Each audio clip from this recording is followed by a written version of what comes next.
que j'ai fait l'expérience. Alors attends, on va d'abord donner la parole. Oui, ok. On ne peut pas savoir comment ça va évoluer. Il y a toi et ensuite vous, hein. Allez-y, vas-y.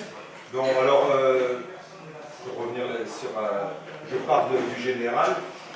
La démocratie directe, on voit tout ce que c'est, il y a des questions, on répond direct, on fait la comptabilité des pour, des contre, et ainsi de suite. La fameuse démocratie représentative, dont on a pas mal parlé avec les partis et tout ça, il y a une chose dont on n'a pas parlé et qui est fondamentale, parce que le diable, il est là-dedans. C'est le mode de scrutin. Oui, oui. Et c'est là qu'il y a les dérives et les découpages de circonscriptions. Et c'est là où les professionnels des partis n'ont pas besoin de 33 ou 34%, ce qui est énorme. Hitler qui avait ça, c'est énorme. Aujourd'hui, ça fait 40 ans qu'on peut constater que les partis politiques arrivent à gouverner, à avoir des majorités absolues à l'Assemblée, avec au maximum 24, 22, 23% des gens qui votent. Et si on prend, si on part des bulletins exprimés et qu'on va sur les inscrits, mais c'est pire, on est en dessous de 20. Il n'y a plus de démocratie. Et ça vient du mode de scrutin. Et c'est là le grand problème, c'est ça qu'il faut éclaircir. Voilà, alors à vous. Ça rejoint tout à fait la question que j'ai Oui. posée. En fait, je me demandais, Un peu plus fort. dans un mode d'élection directe, Oui. comment ça pourrait se passer qu'il n'y ait plus de parti, c'est-à-dire qu'il y aurait peut-être 1000 candidats, donc ceux qui seraient élus, ils seraient élus avec 1% ou 0,5% des voix. Comment ça serait possible?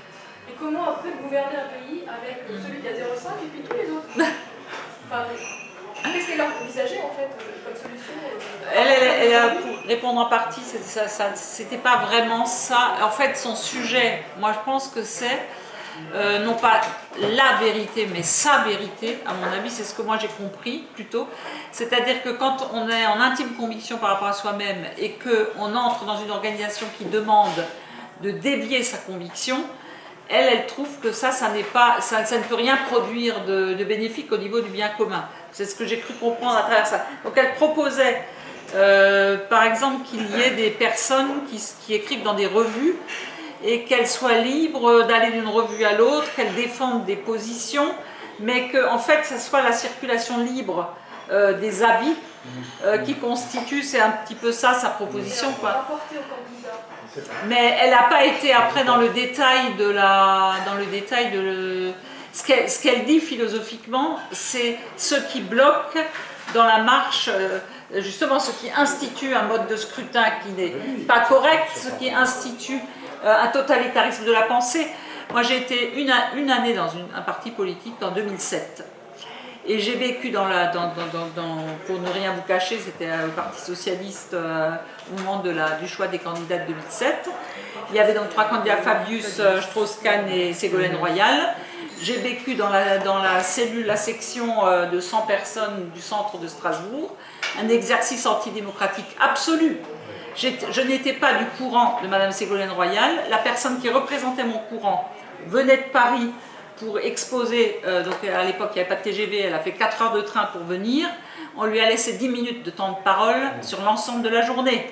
Quand j'ai dit à cette personne qui venait, mais comment tu réagis, tu fais 8 heures de train pour parler 10 minutes, elle m'a dit c'est ça le parti. Alors à partir de là j'ai compris, ça a été dans ma chair, hein. J'ai refusé en moi-même qu'on puisse, voilà, et à partir de là, c'est pour ça que j'étais intéressée par ce texte. Oui, alors attends, il y a, vas-y, et pas... C'est à la suite quand même. Oui.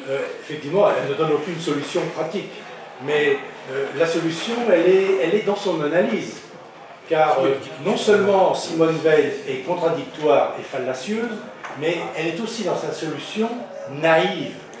Et la naïveté que vient d'évoquer Geneviève. Pourquoi ?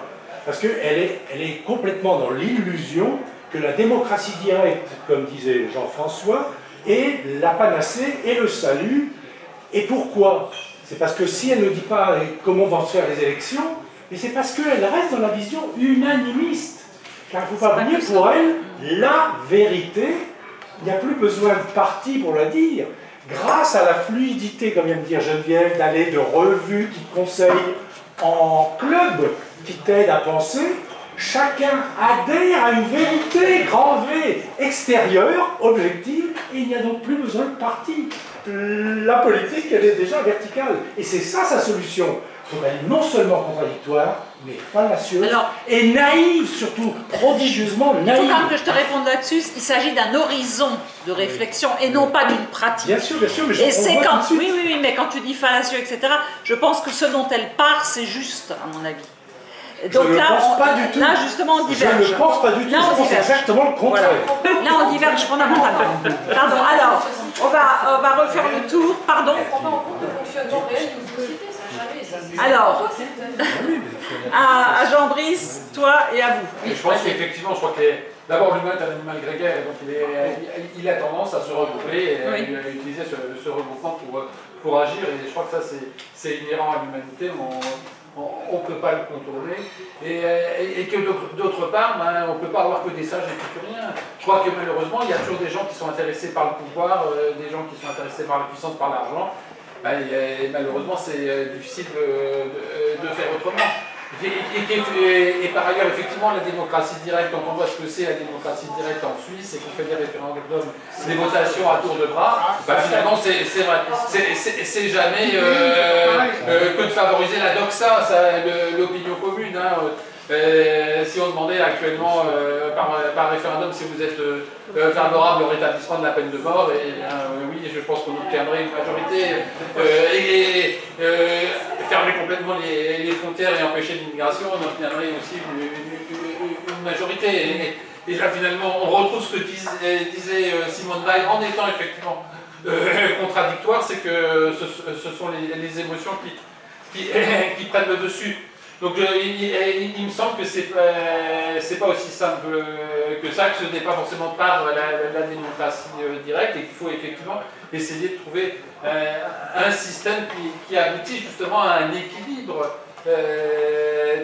des pouvoirs pour éviter qu'il y ait une hégémonie qui se fasse, et pour qu'il puisse y avoir aussi un agir conversationnel, comme disait Habermas. Je crois qu'il y a quand même dans la démocratie quelque chose qui est fondamental, c'est qu'il y ait des conversations et des discussions qui puissent s'établir. C'était déjà dans la démocratie grecque, c'était finalement ce système d'assemblée où il y avait finalement une conviction d'autrui qui était possible. Et je crois que ça c'est fondamental, plus que simplement la démocratie direct, qui, moi, à mon sens, me semble être quand même une exploitation de la doxa. Alors, on a encore 4 interventions, puis on est obligé de clore. Donc, il y a à toi, là, là et là. Voilà. Alors, dans l'ordre. Vas-y. En fait, c'est une question à Jean-Claude.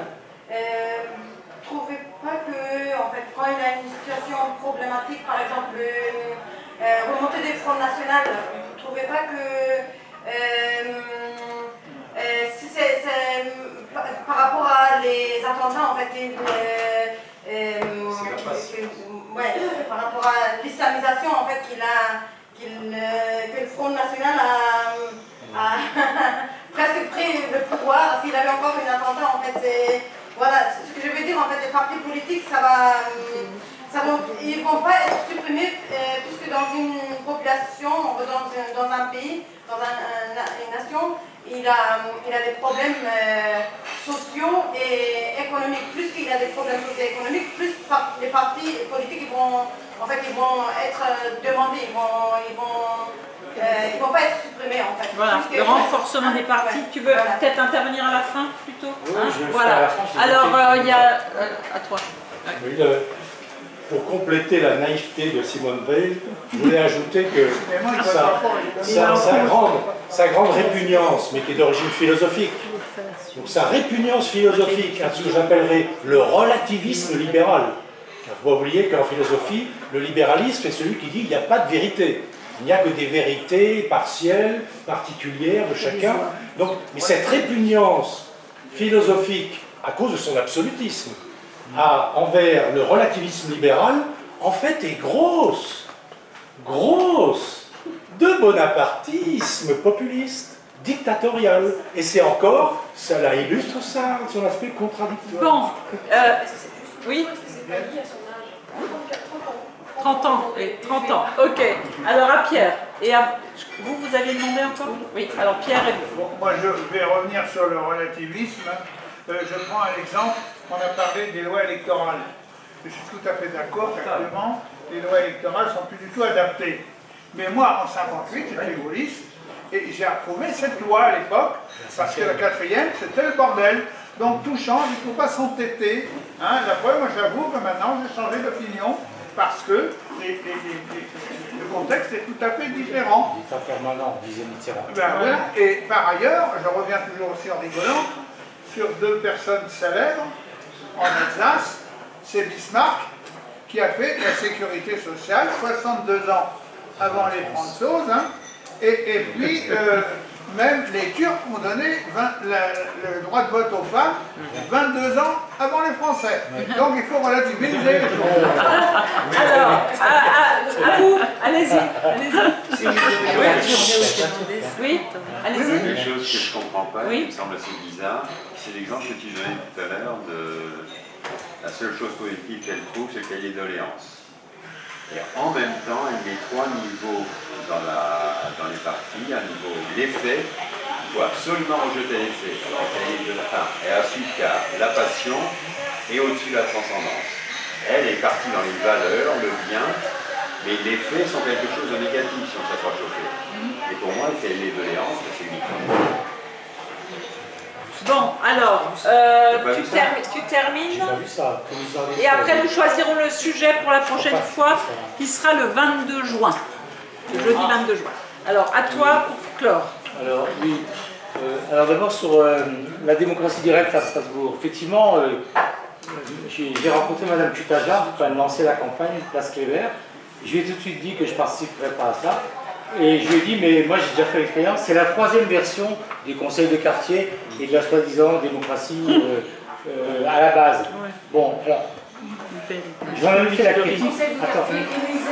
Oui. J'habitais aux Poteries et j'ai participé au conseil de quartier des Poteries pendant 3 ans à peu près. Il y avait qui dedans? Des retraités comme moi, pourtant à l'époque j'étais encore pas retraité. Il y avait des retraités déjà. Il y avait des gens, enfin, surtout des gens qui ne bossent pas. Et ça se comprend bien. Parce que la critique que je fais déjà à ça, c'est que comment tu veux que le tout venant, qui bosse 8 heures par jour, et surtout quand c'est un boulot chiant et qui te tue nerveusement ou physiquement, il aille encore le soir à 18h ou à 19h à une réunion qui va durer 3 heures, hein, alors qu'il y a les enfants à chercher à l'école, il y a la bouffe à faire, etc., etc. Et ça tombe sur les femmes d'ailleurs, et pas les hommes en général. Donc moi je dis, je ne croirais pas à la démagogie de la démocratie à la base, genre Ries et compagnie, et Cutajar, tant qu'on ne réduira pas le temps de travail à, allez, on va dire 30 heures par semaine pour tous. Voilà, j'y croirais pas. Hein. C'est du pipeau. Et en plus, dans le détail, ils le disent toujours d'ailleurs, hein, c'est-à-dire qu'on propose, alors parfois sur les crottes de chien du quartier, dès qu'il y a un problème interquartier, c'est quel conseil du quartier qui va causer? Or, il y en a plein de problèmes interquartiers. Hein. Bon, donc c'est toujours, ils disent toujours à la fin, oui mais attends, hein, c'est les élus qui décident. Hein. D'accord, j'ai compris, j'y mettrai pas les pieds. Bon, deuxièmement. Attends. Oh. Je voudrais quand même que les gens y aillent, au moins qu'ils fassent savoir aux élus qu'ils veulent prendre une partie de leur vie en main. C'est ça. Non mais les gens, mais ils trouveront d'autres moyens. Et alors, un exemple inverse. J'étais à la dernière réunion du collectif pour le tram de la gare à Königshofen. Je suis à fond pour. La municipalité, elle persiste dans son projet complètement débile de casser le marché du Faubourg National. Je ne sais pas pourquoi, mais il doit y avoir des intérêts économiques et financiers derrière. Or, tous les gens, ils sont pour l'autre tracé. Il y a même un expert qui a été payé par le collectif. Et donc c'est expert contre expert. J'espère que Ries il va canner là-dessus. C'est une monstruosité de faire passer le tram. Bon voilà. Donc quand les gens... Alors on va peut-être pas... C'est très bien parce que justement il y a beaucoup de gens du quartier qui participent. Au moins ils montrent qu'ils sont... Oui, d'accord. Mais dès lors que tu demandes aux gens et qu'ils participent, c'est ça la vraie démocratie à la base. Et c'est pas les conneries qu'ils mettent en place. Oui, je suis d'accord. Mais alors, il y a 2 experts qui sont en train de se battre qui prouvent qu'il y a... Alors maintenant les autres points. Alors les autres points. Les autres points. Alors... Je trouve que tu es quand même méchant avec Simone Veil. C'est vrai, mais je fais exprès. Moi, oui. Moi, j'ai découvert Simone Veil quand j'étais en classe de philosophie Et grâce à mon prof, j'ai lu La pesanteur et la grâce. C'est déjà un truc assez mystique, machin.